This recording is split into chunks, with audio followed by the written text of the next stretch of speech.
गुरुर्विष्णु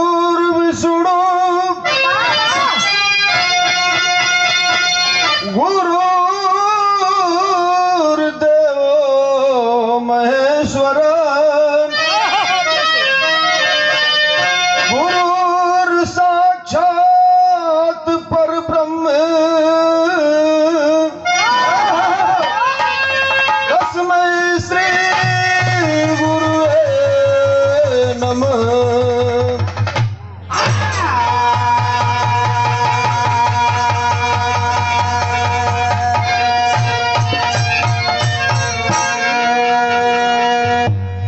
सबसे पहले माता श्री के दिवंगत आत्मा के श्री चरणों में श्रद्धा का सुमन अर्पित करते हुए आज के इस श्रद्धांजलि के कार्यक्रम में उपस्थित हम कलाकारों के पूजने आदरणीय कवि जी लोग, मंच पर बैठे हुए सभी हमारे सम्मानित पुरोधा कलाकार साथी, सामने बैठी हुई महान जनता जनार्दन, एक छोटी सी बड़ी अच्छी गीतें आपने कलाकारों के माध्यम से सुना। एक सवालिया गीत, अच्छी बातों को कवि जी लोग लिखते हैं। इस मंच पर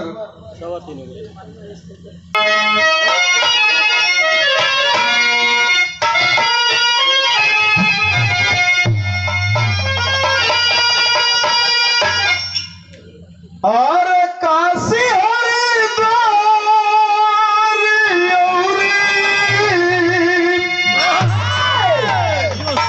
भला काशी हरिद्वार आए मथुरा नगरिया, कवना शहर में तोहे ढूंढू रे सवरिया,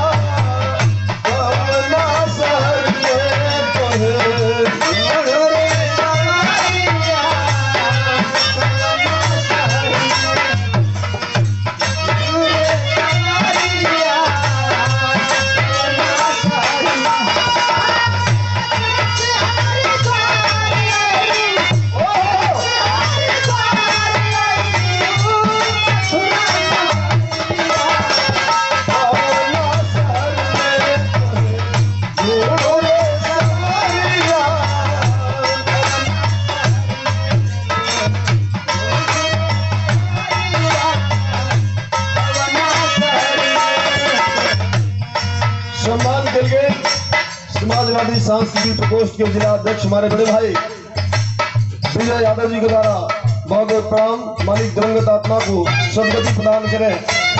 आदमी मानव के तन पोला के चार मकसद, ये जिंदगी को पाने का चार मकसद, धर्म, अर्थ, काम और मोक्ष।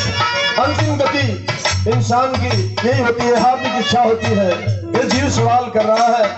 बताने वाले विद्वान लोग बता रहे हैं दुनिया में अलग अलग रूप में, लेकिन आप हैं कहाँ? पहली लाइन में पुराण तो के पुराण तो के प्यार की झकोर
पुरियान बतला रहा है उस अल्लाह ताला से दिलवर से मोहब्बत करोगे तो मिल जाएगा।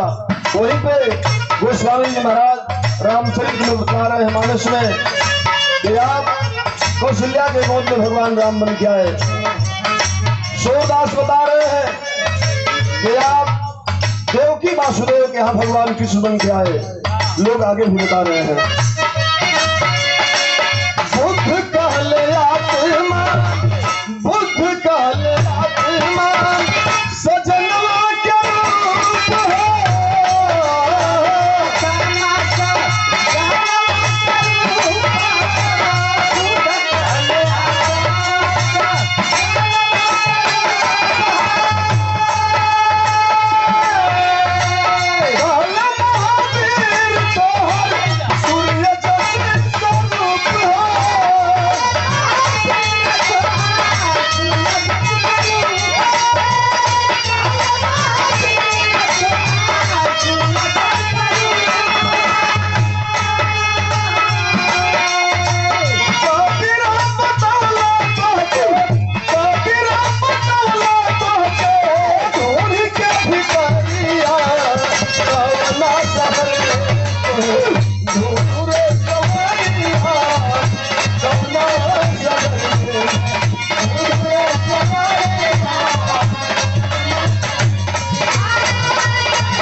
भगवान गौतम बुद्ध ने बताया हर जीव के अंदर उस मालिक का अंश आत्मा के रूप में समाया हुआ है। वहीं पे जैन धर्म के संस्थापक वीर स्वामी ने बताया भगवान सूर्य के रूप में जो आसमान में दिखाई देते हैं आप उस मालिक के रूप है। विज्ञान भी इसको मानता है अगर सूर्य की रोशनी धरती पे न पड़े तो कोई वनस्पति नहीं हो सकता, फल हो सकता, ना अनाज हो सकता, और जब ये चीजें नहीं होगी तो धरती पे जीवन संभव नहीं है। लेकिन एक काशी में पैदा एगो अनपढ़ संत कबीर साहब बतौलन के कस्तूरी कुंडल जैसे मृग ढूंढे बनमाए, ऐसे घट घट राम है इस दुनिया देखे ना। मृगा के नाम से जैसे कस्तूरी निकलेला, पागल बनकर के मन बंदर दर की ठोकर खाता है, घूमता है लेकिन पाता नहीं। ठीक उसी प्रकार ये आदमी इंसान काशी में, काबा में, हरिद्वार में, तीर्थ में, मूर्त में खोजता है लेकिन वो अमृत का खजाना तेरे अंदर भरा है। इसी बात को गोस्वामी महाराज ने कहा कि घट में है सुधत नहीं, लानत ऐसो जिंद स्वामी ये संसार को भयो मोतिया भी। वो माल इसमें गड़ा है लेकिन बाहर ये खोजता है। आगे की लाइन में दुनिया वाले लोगों के लोभ में बतावे लेना, लोभ में बतावे लेना, मर जानू क्या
आखिरी लाइन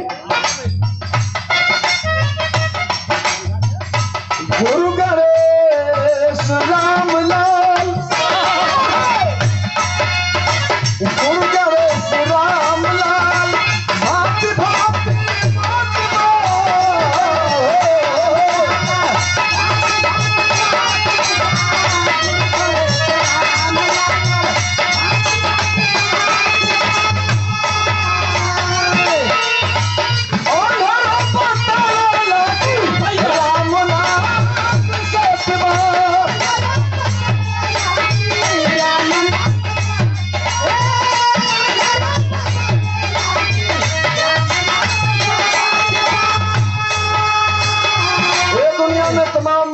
सिद्धांत बा, लेकिन जब मोहम्मद साहब नहीं आए थे तो इस्लाम धर्म नहीं था। हिंदू धर्म के पुरोधा रामकृष्ण परमहंस नहीं आए थे, स्वामी विवेकानंद नहीं आए थे तो हिंदू धर्म नहीं था। गौतम बुद्ध नहीं आए थे तो बौद्ध धर्म नहीं था। यानी इसके पहले जो धर्म था वो केवल मानव धर्म था, उसके पहले केवल इंसान ही इंसान था। लेकिन जब यहाँ विद्वान महापुरुष पैदा हुए तो उन्होंने धर्म का एक रास्ता चला दिया। हे प्रभु कैसे खोजे, बड़ा सिद्धांत बा, बड़ा मत बा, कबीर जी का संदेश है। और रामचरितमानस हिंदू धर्म का सबसे महाग्रंथ है इस दुनिया का। उसमें लिखा है, गुरु बिन भौरी तरह न कोई, जो बिरंज शंकर सम होई। ब्रह्मा विष्णु शंकर के समान अपनी मेहनत से, अपनी रियाज से, अपने पुरुषार्थ से कोई उनके बराबरी हो सकता है, लेकिन गुरु के बिना कोई भवसागर को बंधन को पार नहीं पा सकता, तो नहीं सकता। इसलिए गुरु पा सकता है, और गुरु में भेद है। आदमी की जिंदगी में 7 गुरु होते हैं। सबसे पहला गुरु वो दाई जो नरवा के काटे ले, दूसरा गुरु माता पिता, तीसरा गुरु कोई नात रिश्तेदार सगा संबंधी कोई नाम लिख देता है। ऐसे करके 7वें गुरु सदगुरु होते हैं, और सदगुरु के द्वारा इस ज्ञान की प्राप्ति, शिव के छुटकारा का रास्ता मिलता है।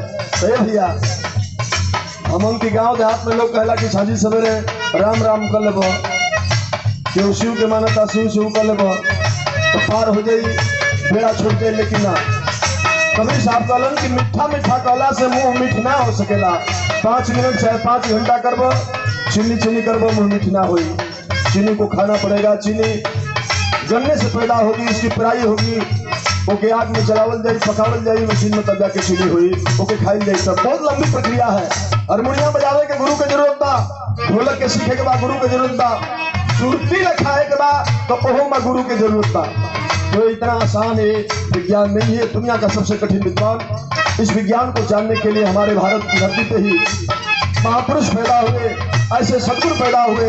इनकी शरण में जाना चाहिए। मानव जीवन पाने का यही लक्ष्य है। आखिरी लाइन,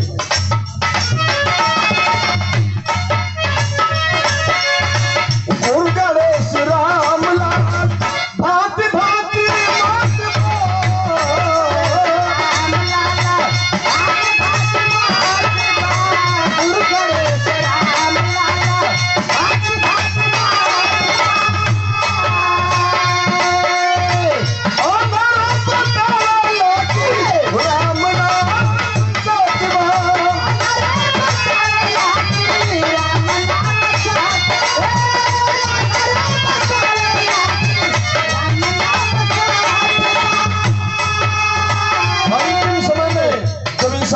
हो जाता है।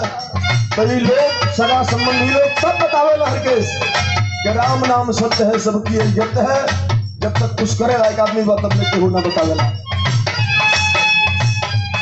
लिए कलाकार साथी मन से बतावेलन कि दुनिया में मां सत्य है और दूसरा सत्य मौत है। ये तो हम अपने मन की विद्या से, बुद्धि से कहते हैं, लेकिन विवेक कह रहा है, भगवान शंकर उमा को समझाते हुए कह रहे हैं कि दुनिया में सत्य क्या है। उमा कहो मैं अनुभव अपना, सत्य हरि भजन जगत सब सपना। जो कुछ भी हम देख रहे हैं इन आंखों से और इन हाथों से जो कर रहे हैं, सब कुछ इस सपने के समान है। सत्य वो मालिक का भजन है। तो संतोष का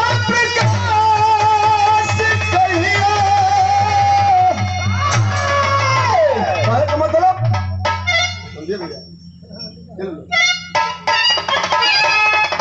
चाहे राजनीति हो, चाहे आध्यात्म हो, चाहे वो महीने के बात हो, खेतों के भोजपुरी आजकल कहल जाता। माननीय संतोष कवि जी, हम लोगों को गर्व है इस बात का कि आप जैसा विद्वान व्यक्ति हम लोगों का गुरु है। आपका बहुत बहुत अभिनंदन, स्वागत, वंदन। पूरे बिहार जगत में हम समझते हैं कि आपका कोई शालिक नहीं है इस मामले पर। तो यह कहना है मास्टर,